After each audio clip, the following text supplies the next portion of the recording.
ओम शांति। सृष्टि के महानायक प्रजापिता ब्रह्मा के दिव्य कर्तव्यों की अमीट छाप। अध्याय 34। अव्यक्त की ओर उड़ान, सारथी और रथी का मिलन। बाबा के पुरुषार्थ में एक विशेषता ये भी थी कि उनके जीवन में न कोई मान शान की इच्छा थी, न खान पान की लालसा, न किसी से उनका लगाव था और न उनके लिए कोई आकर्षण का बिंदु। बस मुझे कुछ भी नहीं चाहिए, ऐसा उनके मन का दृढ़ भाव था। पाना था सो पा लिया, और क्या बाकी रहा।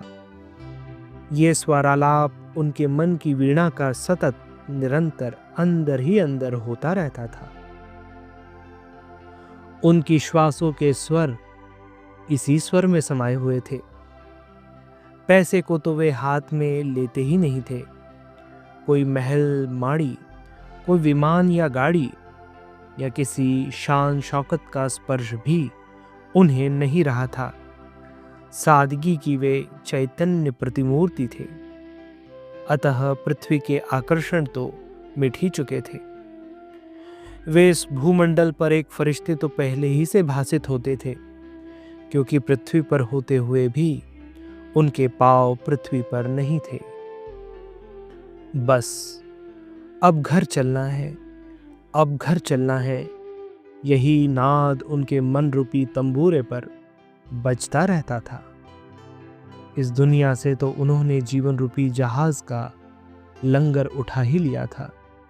ऐसा लगता था वे केवल वत्सों को तैयार करने के लिए ही रुके हुए हैं, वरना जहाज तो सामान से भर चुका है और इस दुनिया रूपी बंदरगाह से रवाना होने के लिए तैयार था। किसी ने उन्हें माना या न माना, पहचाना या न पहचाना, उनके रास्ते में रुकावट डाली या सहयोग दिया, इन सब से पार वे बेपरवाह बादशाह बन चुके थे। इस प्रकार वे यहाँ रहते भी सदा यात्रा पर थे। वे यहाँ तो थे, परंतु यहाँ के नहीं थे, और सभी प्रकार के फिक्र से फारिग होकर लाइट तो हो ही चुके थे। उन्होंने सब कुछ शिव बाबा पर छोड़ रखा था और शिव बाबा की चाबी से ही चलते थे। सारथी तो शिव बाबा ही था। वो जहाँ चाहे ले चले, बागडोर उनके हाथ में दे रखी थी। वे धरती के सब दृश्यों और रिश्तों से काफ़ी ऊंचे उठ चुके थे। त्राही त्राही करते हुए इस संसार पर उन्हें दया आती थी, इसीलिए वे प्रेम और वरदानों की वर्षा करते रहते थे। उनके दैहिक तथा मानसिक रिश्तों नातों की रस्सियां तो पहले ही से कट चुकी थी।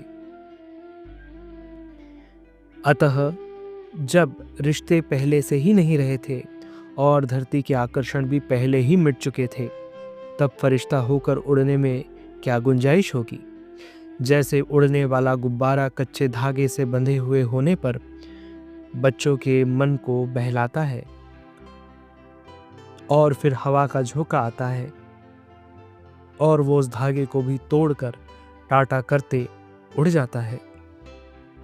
वैसा ही कुछ थोड़े से हिसाब किताब का कच्चा धागा अथवा बच्चों को तैयार करने की जिम्मेदारी शायद कुछ काल के लिए उन्हें रोके हुए थी। एक झोंका आने की जरूरत थी, वो चले। हाँ, ऐसा ही तो हुआ।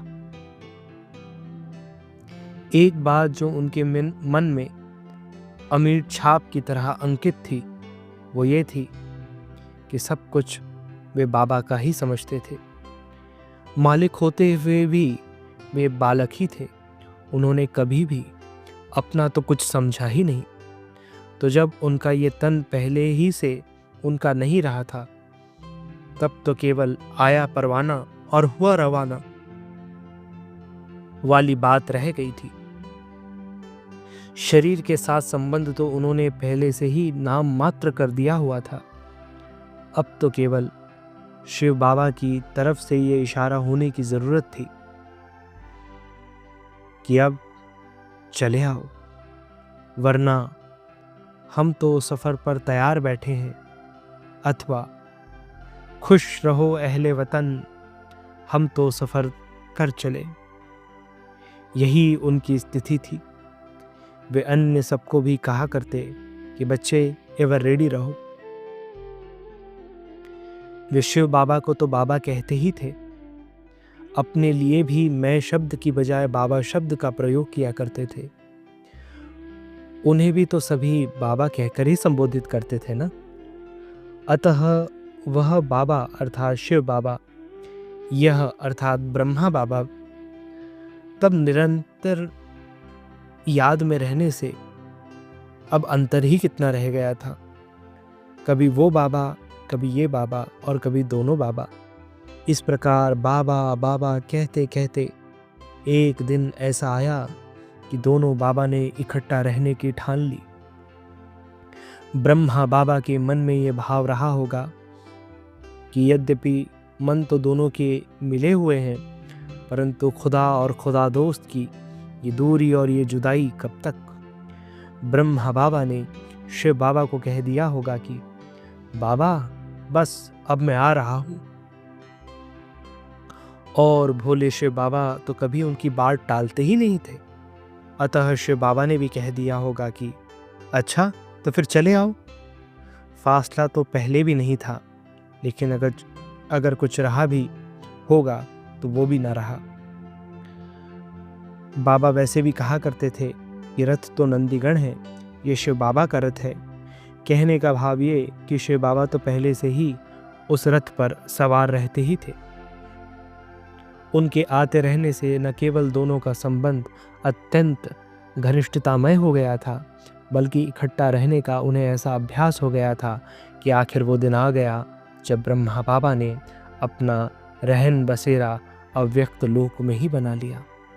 आखिर ये रथ तो वहाँ जा भी नहीं सकता था, इसीलिए इस रथ को यहाँ छोड़कर रथी अपने सारथी के पास चला गया, क्योंकि अब इस रथ की आवश्यकता ही न रही थी। अब तो तीव्रगामी विहंग मार्गी वाहन की आवश्यकता थी। ब्रह्मा कुमार जगदीश भाई जी, नवयुग निर्माता, किताब से। ओम शांति। बागवान का हुक्म मिला कि पास मेरे आ जाओ, बागवान का हुक्म मिला कि पास मेरे आ जाओ, साथ में मेरे खुशियाँ बांटो, मधुबन विश्व बनाओ। एक तार तन का भी तोड़ा, एक तार तन का भी तोड़ा, उड़ गया हंस वतन में, चेतन तारों को चमकाने सूरज छिपा गगन में, सूरज छिपा गगन में। अब भी आते बाबा गाते हैं नगमा आसमानी, मैं रुक गया चलता पंथी, सुन आवाज सुहानी, मधुबन के प्यारे पंछी कहने लगे कहानी।